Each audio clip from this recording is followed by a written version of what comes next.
Oh guys, this is Ed back at the shop. Got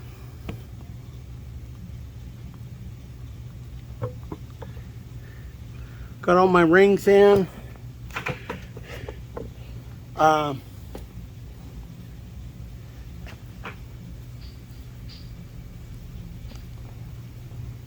This is my second ring. We filed them. You can see it's perfectly straight on the side of the ring gap. I use an ABS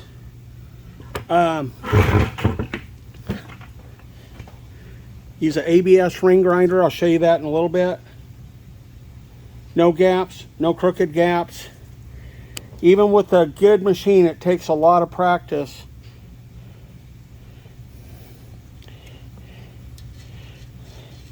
These are a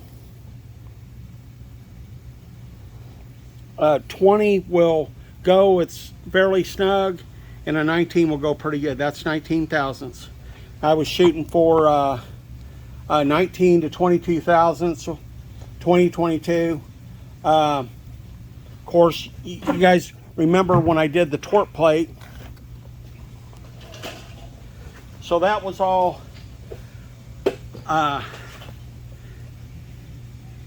there you go. You can see how that's nice and straight.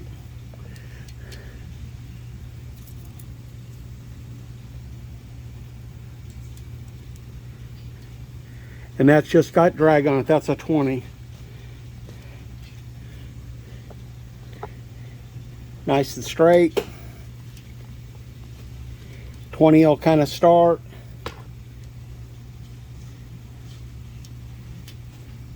And 19. So that's where we're kind of at, 19 to 20. And so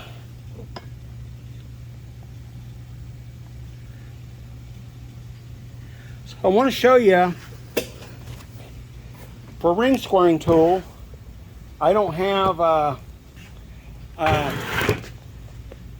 ring squaring tool, but what I do have, I have a Brandon Sharp combination square. It's pretty precise. And what I do is I put this combination square in there off of the deck, and I've got set down approximately 1 inch, and I square that all the way around. Then I go back to where I started, make sure it's there. And I don't know if you can see this. You can see that ring is square up against my combination square. That is a good weight. You don't have to have an expensive one. If you have something that's fairly true, you can use a combination square, square off your deck. That'll get you nice and square to the bore. As you can see, all those are down in there at the exact same depth. There you go. Let me finish up and I'll be back. Another thing I wanted to show you, you can see I've ground on one side. There's the side I've ground. I've not ground on the other side. I'll go into that in another video, why I do that. And but these have all been ground on one side. They're all straight. I checked them before they started, and they said they were 5/0 rings, but I had to take a bunch off these rings. They were really tight. So there were some of them I couldn't even put a 3/1000 feeler gauge in. And you know, used to a 5/0 ring set, you know, you'd kind of see 10, 12 thousandths. But yeah, these you might have a 10 or 12 thousandths gap or thereabouts. And but anyways, let me get these deburred, and I'll put these first rings on the pistons, and I'll be back.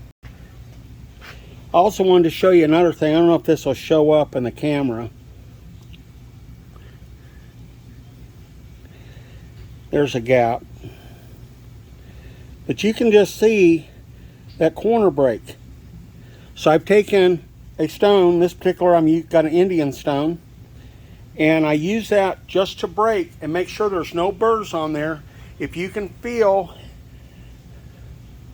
a burr with your fingertips, then you need to get it off of there. Thank you. Oh, on these molly rings,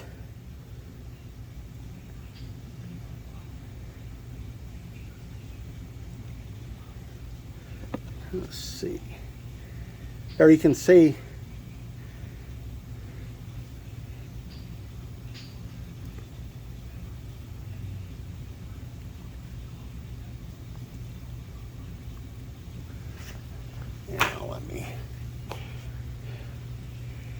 there you go. I got it set still.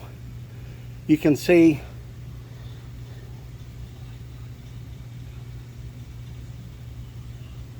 top, and that's your second ring. That's a ductile scraper ring, and it goes on the top. And it actually has a bevel on the inside corner here. You can see that. That bevel goes down. Of course, the identification goes up. Okay, you can see here, I kind of wipe these rings down. I just take lacquer thinner on a bounty towel, and I just kind of clean that and make sure all the grit's off. Okay guys, I've got my rings all out. Those are installed on the pistons. I have the oil rings. I checked all those earlier and I put those on. So I took a WD-40 rag.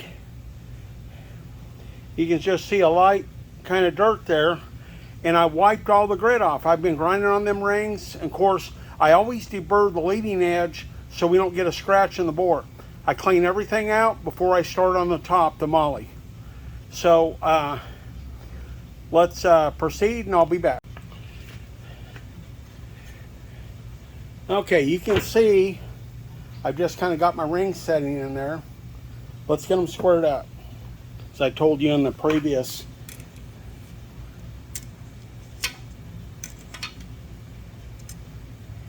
Okay, now there are two.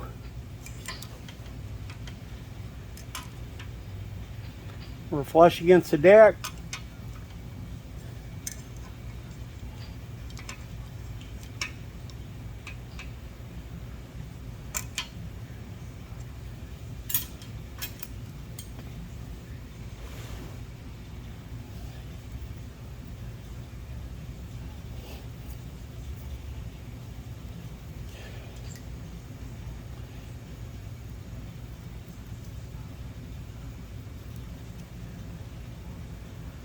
$3,000, so just start.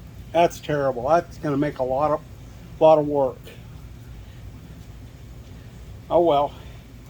Wasn't nothing wrong with it till I started on it, as I always say. Talk to you later. Okay guys, back with you.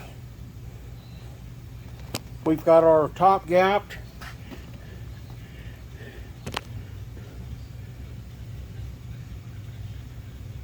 See there? Perfectly square to the feeler gauge. I can, there you go.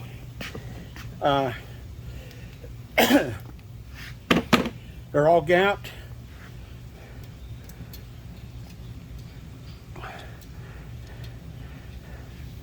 Uh, 22 thousandths. So let's get these cleaned up. I've cleaned the top one up already.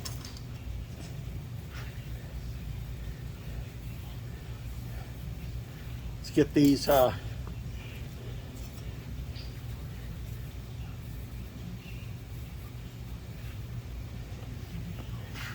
be back.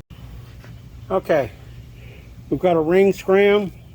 We've deburred the corners. I even deburred the factory edge. You can just see a little corner break there.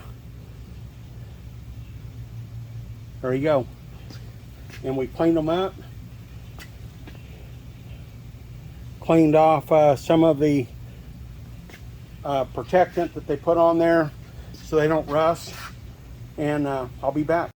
Okay guys, this is Ed back at the shop, and as I said earlier, I was going to show you this is my ABS ring grinder. This is the stainless steel model and professional grade, and this is what we use to grind these rings. And boy, these rings were a job. They were absolute job. Unbelievable. Let's see if we can get set up and you can see what this looks like.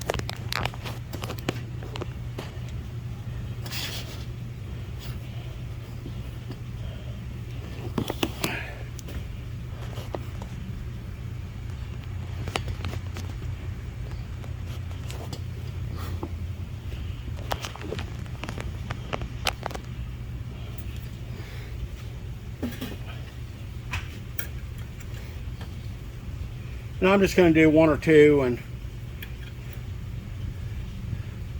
like I said in the video, I'm just going to grind on one side. I'll talk about that in another video. I'll give you the reasoning for that. I've already got my table positioned, my ring ID locators. These are the ring ID locators. I've got that. I've got my table lock.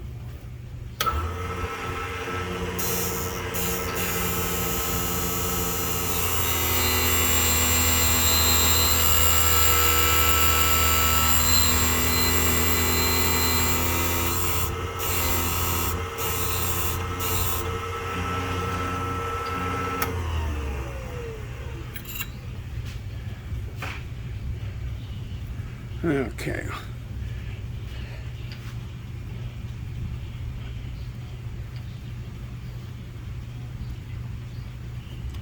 There you go. You can see that freshly ground surface. Really nice surface finish.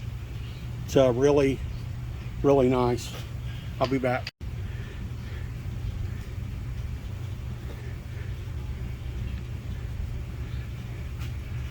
Okay. I don't know if you can see this.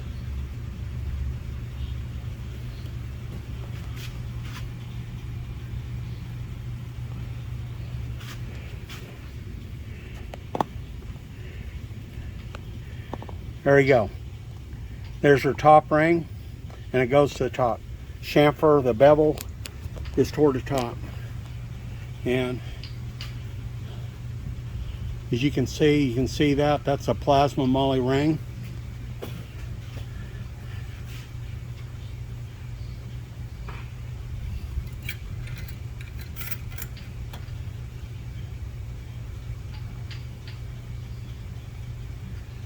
Okay.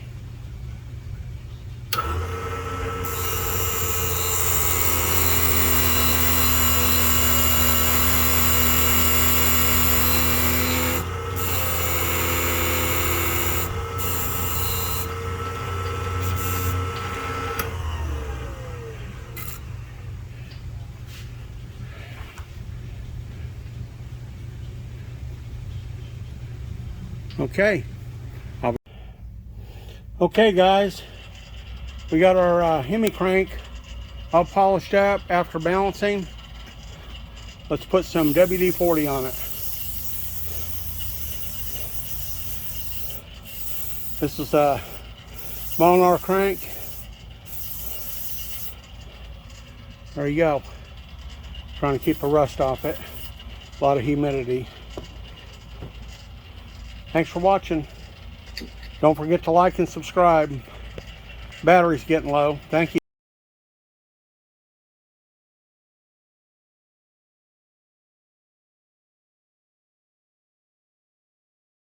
Okay guys, we've got all of our rings on.